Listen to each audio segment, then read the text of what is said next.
चंपक बहुत निर्धन आदमी था। एक टूटे फूटे घर के सिवा उसके पास और कुछ भी नहीं था। ना तो उसका घर था और ना ही कोई परिवार। एक दिन वो भूखा प्यासा जा रहा था। कैसी जिंदगी जी रहा हूँ मैं भगवान। ना तो मेरे पास पैसे हैं और ना ही मेरा कोई परिवार है। ऐसी जिंदगी जीने से तो अच्छा है कि मैं मर ही जाऊं। वैसे भी किसी को मेरे जीने या मरने से कोई फर्क नहीं पड़ता। चंपक अपनी जिंदगी से तंग आकर नदी पर अपनी जान देने जा रहा था। तभी रास्ते में उसने देखा कि एक मुर्गी अपने एक अंडे के पास बैठी हुई है। तभी वहाँ एक बड़ा बिल्ला आता है। बिल्ला अंडे के पास आने लगता है। उसे पास आता हुआ देख मुर्गी अपने पंख फड़फड़ाने लगती है। बिल्ला उस अंडे को अपने मुंह में पकड़ लेता है। बचाओ, कोई मेरे बच्चे को बचाओ। मुर्गी की आवाज सुनकर चंपक वहाँ जाता है। मुर्गी के अंडे को बिल्ले के मुंह में देखकर चंपक वहीं पड़ा हुआ एक डंडा उठाता है और बिल्ले को पीटने लगता है। छोड़ छोड़ उस अंडे को। एक माँ के सामने उस बच्चे को खाने वाला है तू। छोड़ दे उसे। चंपक जोर जोर से बिल्ले को पीट रहा था। बिल्ला अंडे को छोड़कर भाग जाता है। फिर तुमने आज मेरे इस अंडे की रक्षा करके मुझ पर बहुत बड़ा एहसान किया है। नहीं, मैंने कोई एहसान नहीं किया। ये तो मेरा फर्ज था। लेकिन तुम एक मुर्गी होकर हम इंसानों की भाषा में कैसे बात कर रही हो? वो तुम्हें बाद में पता चल जाएगा। लेकिन ये बताओ कि तुम इतने मायूस होकर कहाँ जा रहे थे? मेरा इस दुनिया में कोई नहीं है। मैं बहुत गरीब हूँ। मेरे पास कोई काम नहीं है। मेरे जीने का कोई अर्थ नहीं है। इसीलिए मैं अपनी जान देने जा रहा हूँ। क्या जान देने जा रहे थे? जान देना ये किसी भी समस्या का समाधान नहीं है। लेकिन मैं जीकर भी क्या करूँ? मेरे जीने का कोई आधार नहीं है और ना ही कोई फायदा। नहीं, ये कोई उपाय नहीं है। तुम्हारी इस समस्या से बाहर निकलने में मैं तुम्हारी मदद करूंगी। ये लो, ये मेरा अंडा। कुछ दिनों के बाद इससे एक मुर्गी बाहर आएगी जो तुम्हें रोज अंडे देगी। तुम उन अंडों को बेचकर अपना गुजारा कर सकते हो। तुम्हें पैसे मिल जाएंगे और तुम अपना जीवन सुधार सकोगे। क्या मुर्गी रोज अंडे देगी? हाँ, समय आने पर तुम्हें सब पता चल जाएगा कि ये सब क्यों और कैसे हो रहा है। अभी तो तुम सिर्फ ये अंडा लेकर अपने घर जाओ और अपनी जान देने का विचार हमेशा के लिए त्याग दो। चंपक मुर्गी का दिया हुआ अंडा लेकर घर आता है। कुछ दिनों के बाद उस अंडे से एक बड़ी मुर्गी बाहर आती है जो आते ही कुछ अंडे डालती है। अरे, ये तो चमत्कार हो गया। इस अंडे में से तो इतनी मुर्गी बाहर आई हैं और उसने आते ही इतने अंडे डाल दिए। मुझे तो लगता है कि ये मुर्गियां कुछ चमत्कारी हैं। चलो, अब इन अंडों को बेच कर आता हूँ। चंपक अंडे बेचने चला जाता है। दिन बीतते जाते हैं। चंपक अब रोज अंडे बेचने जाता था और उसे अच्छे पैसे भी मिलते थे। एक दिन, अरे चंपक, तुमने कितनी मुर्गियां पाली हैं? रोज अंडे बेचने जाते हो।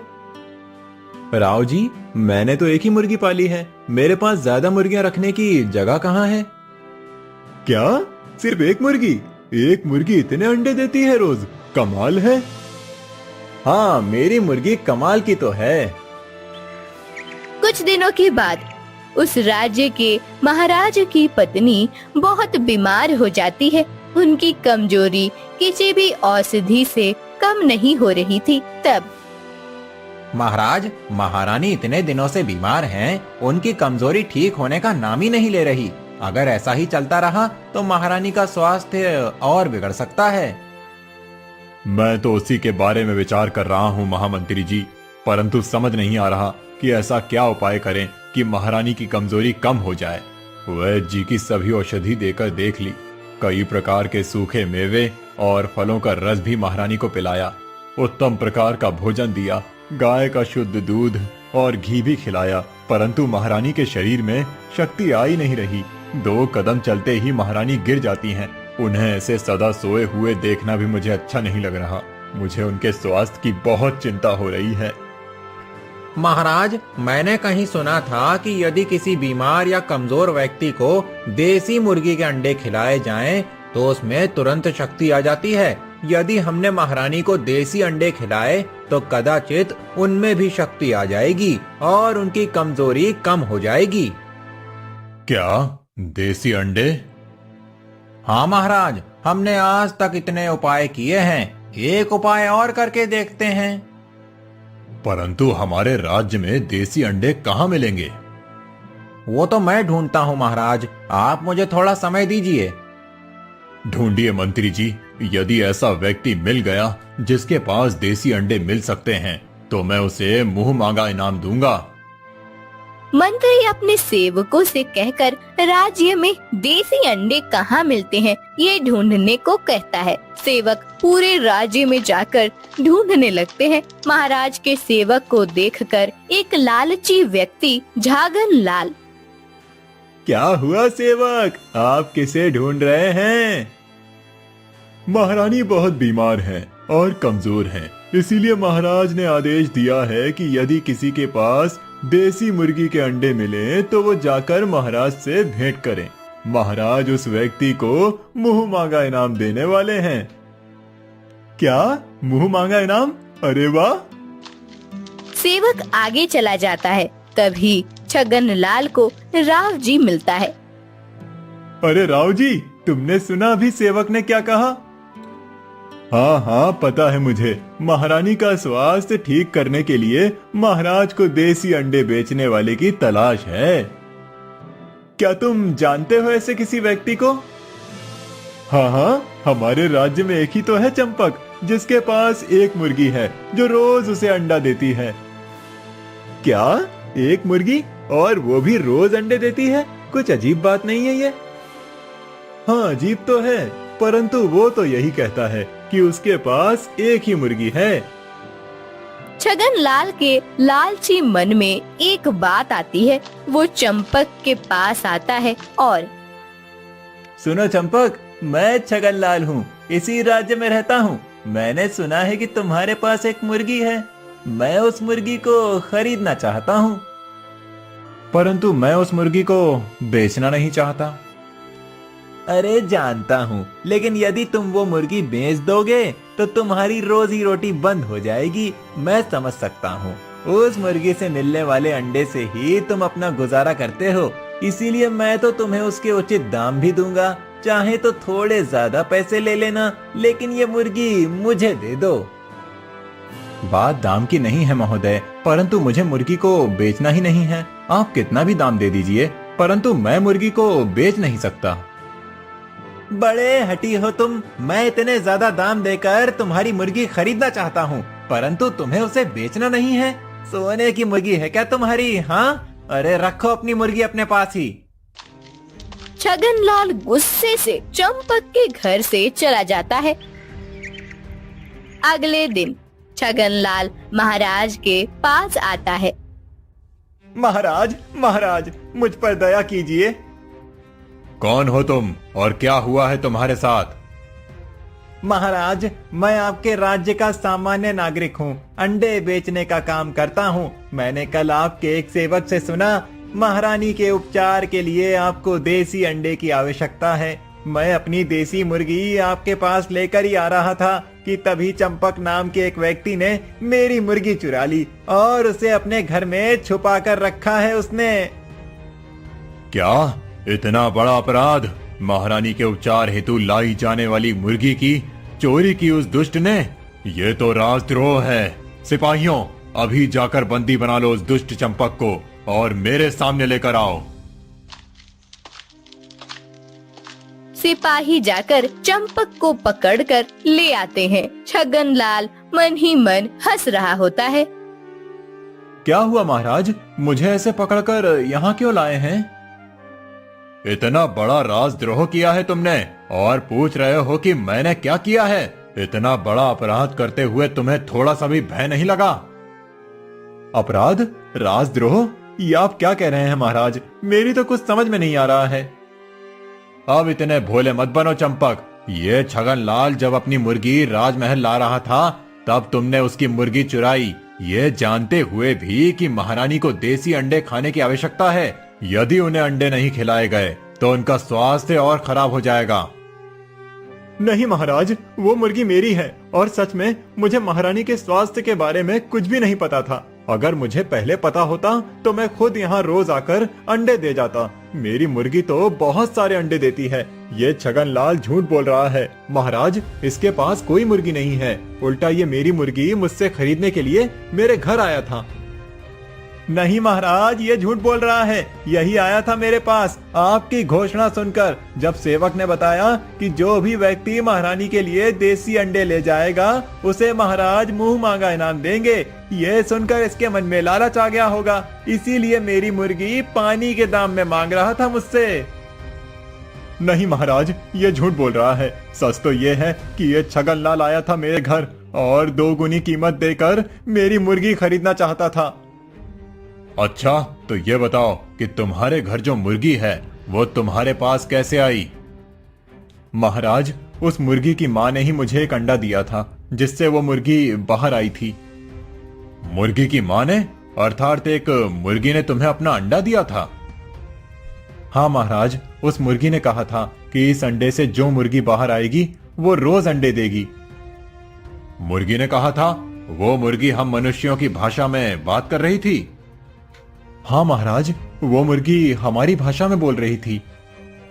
अब तो मुझे पूर्ण विश्वास हो गया है कि तुम असत्य बोल रहे हो। एक मुर्गी हमारी भाषा में कैसे बात कर सकती है? सिपाहियों, इस दुष्ट राजद्रोही को दंड दे दो। सिपाही चंपक को ले जाने लगते हैं। तभी वहाँ वही मुर्गी प्रकट हो जाती है जिसने चंपक को अपना अंडा दिया था। रुकिए महाराज, चंपक सच बोल रहा है। मुर्गी को इंसानी भाषा में बात करता हुआ देख सभी चौंक जाते हैं। देखा महाराज, मैं सच बोल रहा था ना, ये मुर्गी हमारी भाषा में बात करती है। हाँ महाराज, चंपक सच बोल रहा है। मैंने ही उसे मेरा अंडा दिया था। उस दिन चंपक ने मेरे अंडे को एक बागड़ बिल्ले से बचाया था, मेरी मदद की थी, इसलिए मैंने खुश होकर उसे मेरा अंडा दिया था। वो सब तो ठीक है, परंतु तुम हमारी भाषा में बात कैसे कर सकती हो? इसका रहस्य क्या है? महाराज के ऐसे पूछते ही रोशनी छा जाती है और मुर्गी की जगह एक सुंदर परी प्रकट होती है।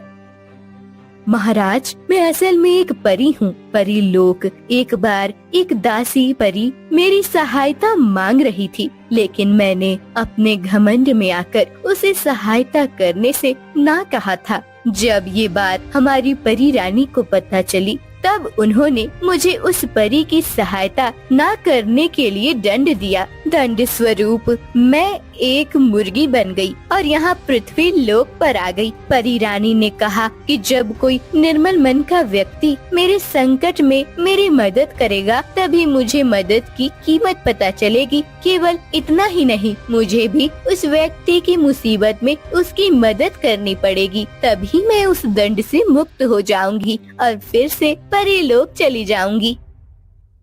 सिपाहियों, चंपक को छोड़ दो। परी की बात सुनकर मुझे विश्वास हो गया है कि ये सच बोल रहा है। महाराज, जब चंपक मुझे पहली बार मिला था तब वो बहुत विचलित था। उसका इस दुनिया में कोई नहीं है और वो बहुत निर्धन था, इसलिए वो अपना जीवन समाप्त करने जा रहा था। इसलिए मैंने उसे मेरा चमत्कारी अंडा दिया था जिससे उसकी परेशानी खत्म हो जाए। अब मेरा अपने परीलोक जाने का समय आ गया है। परी जी, अब आप चली जाएंगी तो क्या जो मुर्गी मेरे घर है वो भी चली जाएगी? नहीं नहीं परी, उस मुर्गी की हमें बहुत आवश्यकता है। महारानी के स्वास्थ्य में सुधार लाने के लिए उन्हें देसी अंडे खिलाने की सलाह मिली है। अगर तुम उस मुर्गी को अपने साथ ले जाओगी तो मेरी महारानी कभी ठीक नहीं हो पाएगी। नहीं, वो मुर्गी यही चंपक के पास रहेगी और उसके चमत्कारी अंडे खाकर महारानी जल्दी ही स्वस्थ हो जाएंगी। परी राजमहल से गायब होकर अपने परी लोक चली जाती है। चंपक, मुझे क्षमा कर देना। मैंने बिना पूरी बात जाने तुम्हें अपराधी समझ लिया। तुम अभी जाकर अपनी मुर्गी के अंडे लेकर आओ। जब तक महारानी की कमजोरी कम नहीं होती तब तक रोज तुम्हें यहाँ अंडे लेकर आना है।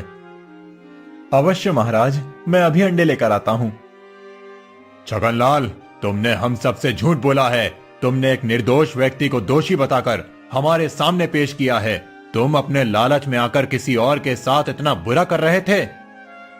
मुझे क्षमा कर दीजिए महाराज, मैं सच में बहुत लालची बन गया था।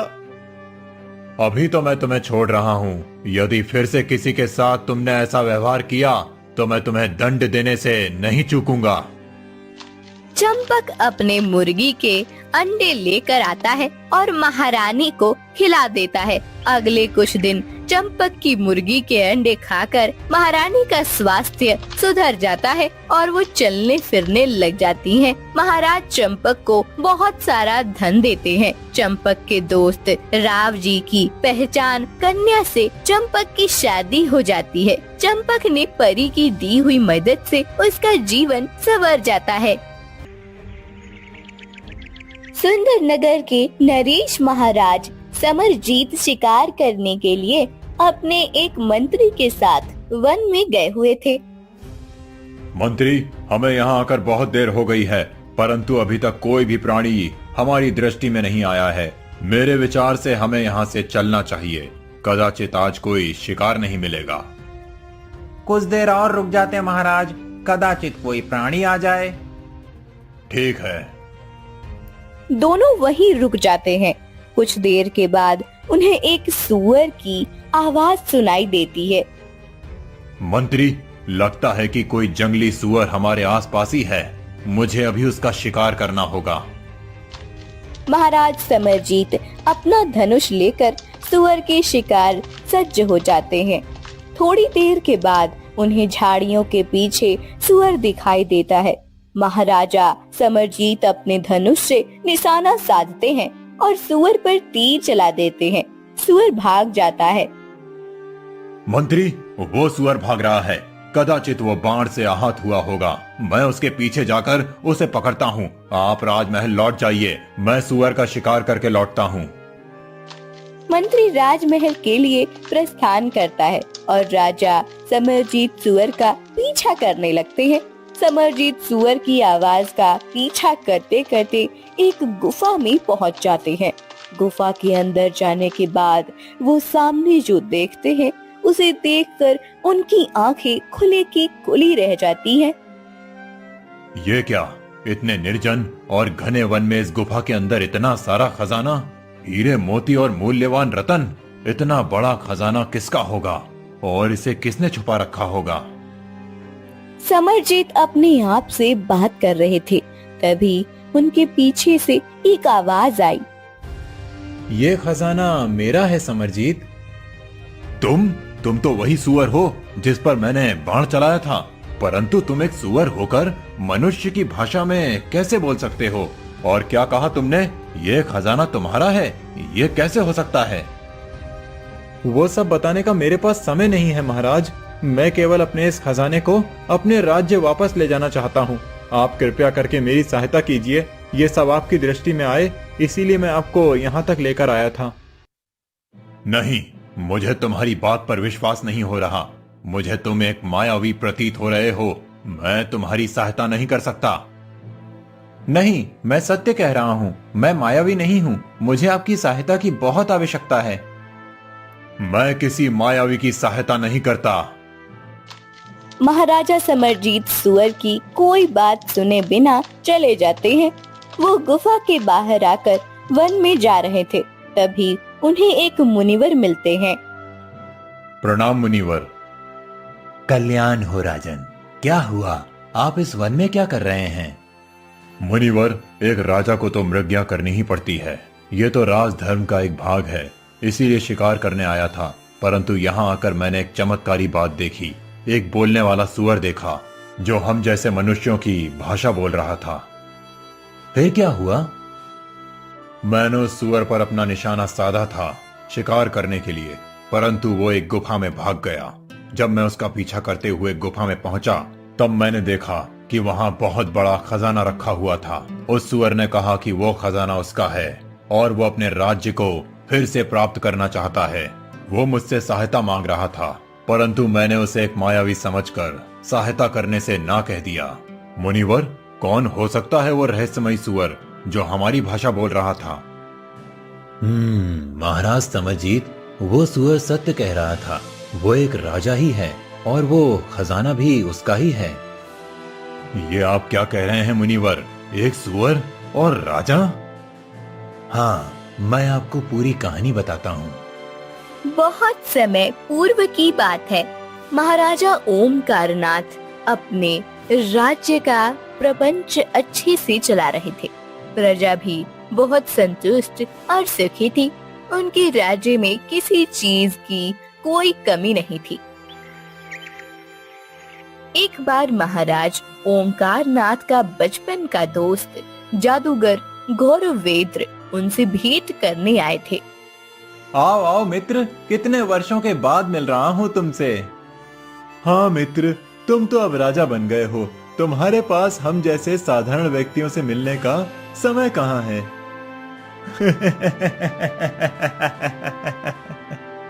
तुम और साधारण मित्र, मैं राजा अवश्य बन गया हूँ, परंतु मेरी दृष्टि सभी गतिविधियों पर रहती है।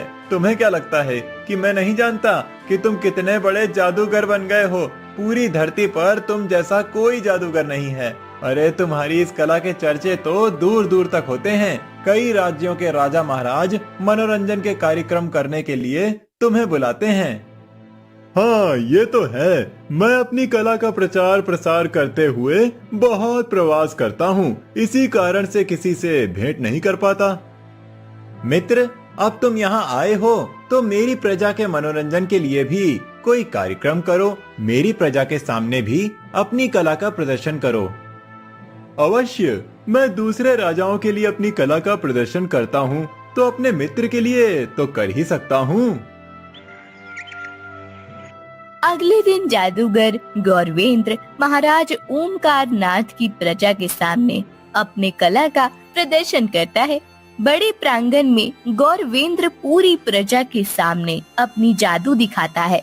गौरवेंद्र की जादू देखकर सभी प्रजाजन अति प्रसन्न हो जाते हैं। महाराज ओमकारनाथ भी प्रजा को प्रसन्न देखकर प्रसन्न हो गए थे। मित्र, तुमने तो आज बहुत अद्भुत कार्य किया है। मैंने मेरी प्रजा को इतना प्रसन्न पहले कभी नहीं देखा। मेरा राज्य बहुत बड़ा है, इतने सारे प्रवासी हैं, सभी संतुष्ट हैं, परंतु आज इनके आनंद की कोई सीमा नहीं है। इतने वर्षों में पहली बार इन सब ने ऐसा कुछ अद्भुत देखा है। मैं तुमसे बहुत प्रसन्न हूँ मित्र। मांगो, क्या उपहार चाहिए? अरे, तुम तो मेरे मित्र हो, तुम्हें मुझे कुछ भी देने की आवश्यकता नहीं है। फिर भी यदि तुम मुझे कुछ देना ही चाहते हो तो अपना ये राज्य दे दो। मुझे तुम्हारे राज्य से बहुत प्रेम हो गया है। इतने बड़े हो गए हो, फिर भी अभी तक तुम्हारा चेष्टा करने का स्वभाव नहीं बदला है। मेरा उपहास कर रहे हो ना? तो क्या सत्य में मैं तुम्हारा राज्य मांग रहा हूँ? नहीं, मुझे कुछ नहीं चाहिए। कुछ कैसे नहीं चाहिए? कुछ ना कुछ तो तुम्हें लेना ही होगा। ऐसा कहकर ओमकारनाथ अपने गले के मूल्यवान रत्नों की माला निकालकर जादूगर गौरवेंद्र के गले में पहना देता है। अगले दिन, मित्र, तुमने मेरी कला तो देख ली, अब मुझे भी तुम्हारी कोई कला दिखाओ। मैं अपनी कौन सी कला दिखाऊं तुम्हें? अभी युद्ध का कोई अवसर नहीं है, अन्यथा मैं तुम्हें अपना युद्ध कौशल दिखाता। कोई बात नहीं मित्र, युद्ध कौशल नहीं तो तुम मुझे अपनी शिकार की कला तो दिखाओ। अरे, मैंने सुना है कि राजा महाराजाओं को मृज्ञान करना उनके राजपाट का एक भाग होता है। तुम भी तो शिकार करते ही होगे। चलो हम शिकार करने के लिए चलते हैं। दोनों मित्र शिकार करने के लिए वन में चले जाते हैं। वन में ओमकार नाथ एक सुअर की शिकार करते हैं। फिर मित्र ओम प्रकाश, तुम तो सच में बहुत अच्छे शिकारी हो। इतना अचूक निशाना साधा है तुमने। अब मैं तुम्हें अपना एक और जादू दिखाता हूँ। ऐसा कहकर गौरवेंद्र अपनी जादू से अचानक ओमकार नाथ को एक सुअर में बदल देता है। अरे ये क्या, तुमने मुझे सुअर क्यों बना दिया? तुम्हें क्या लगता था कि मैं तुम्हारी शिकार की कला देखने के लिए तुम्हें यहाँ लेकर आया हूँ? अरे मैं तो तुम्हें बहाने से यहाँ लेकर आया था। मैंने उस दिन तुम्हें ऐसे ही नहीं कहा था कि तुम मुझे अपना राज्य दे दो। मैं सच में तुम्हारे राज्य का स्वामी बनना चाहता हूँ। इसीलिए मैंने ये तय कर लिया था कि आज तुम जिस प्राणी का शिकार करोगे मैं तुम्हें उसी प्राणी में बदल दूंगा। अब तुम यहीं वन में रहोगे और मैं तुम्हारे राज्य का स्वामी बनूंगा। गौरवेंद्र ओमकार नाथ को सुअर बनाकर कपटी हंसी के साथ उसके राज्य चला गया। गौरवेंद्र उसके राज्य में जाकर ये अफवाह फैला दी कि ओमकार नाथ राज्य का खजाना लेकर भाग गया है। गौरवेंद्र ने अपनी जादू पूरी प्रजा पर चला दी। प्रजा ने उसे राजा स्वीकार कर लिया और ओमकार नाथ को भगोड़ा करार दिया। मुझसे तो बहुत बड़ी भूल हो गई। महाराज ओम प्रकाश को सत्य में मेरी सहायता की आवश्यकता है। मुझे उनके लिए कुछ करना चाहिए। राजन, गौरवेंद्र ने ओमकार नाथ के राज्य के आसपास एक सुरक्षा कवच बना लिया है, जिससे कोई भी उस राज्य में प्रवेश ना करे। तो मैं उस सुरक्षा कवच को कैसे भेज सकता हूँ मुनिवर? आप ही मेरी कोई सहायता कीजिए। मुनिवर अपनी शक्ति से एक त्रिशूल प्रकट करते हैं। ये लो राजन, इस त्रिशूल से आप सुरक्षा कवच को भेज सकते हैं, परंतु एक बात याद रहे, जादूगर ने अपना जादू उस रत्न की माला में केंद्रित करके रखा है, जो माला उसे ओमकार नाथ ने पहनाई थी, और उस माला को उसने एक तोते के गले में पहनाकर रखा है। तुम्हें राजमहल में जाकर उस तोते को खोजकर बिना उसे आहत किए उस माला को प्राप्त करना होगा और उसे तोड़ देना होगा। उस माला को तोड़ते ही जादूगर का सारा जादू समाप्त हो जाएगा। समरजीत मुनिवर से त्रिशूल लेकर ओमकार नाथ के राज्य पहुंच जाते हैं। त्रिशूल से वो सुरक्षा कवच को भेदकर राजमहल में प्रवेश करते हैं। फिर महाराज समरजीत, लगता है मेरे मित्र ने तुम्हें अपनी सहायता के लिए भेजा है, परंतु तुम्हें इतना सरल लगता है मुझे परास्त करना? तुम यहाँ तक तो आ गए हो, परंतु यहाँ से जीवित नहीं जाओगे। अवश्य जाऊंगा, और वो भी तुम्हारे जादू को खत्म करके। महाराज समरजीत इधर उधर देखने लगते हैं। एक दिशा से उन्हें तोते की आवाज आने लगती है। वो उस दिशा की ओर भागते हैं। गौरवेंद्र भी उनके पीछे आता है। समरजीत एक कमरे में पहुंचते हैं। वहां वो देखते हैं कि उस कमरे में बहुत सारे पिंजरे हैं और हर एक पिंजरे में एक एक तोता रखा हुआ था। उन सभी के गले में एक जैसी मालाएं भी थी।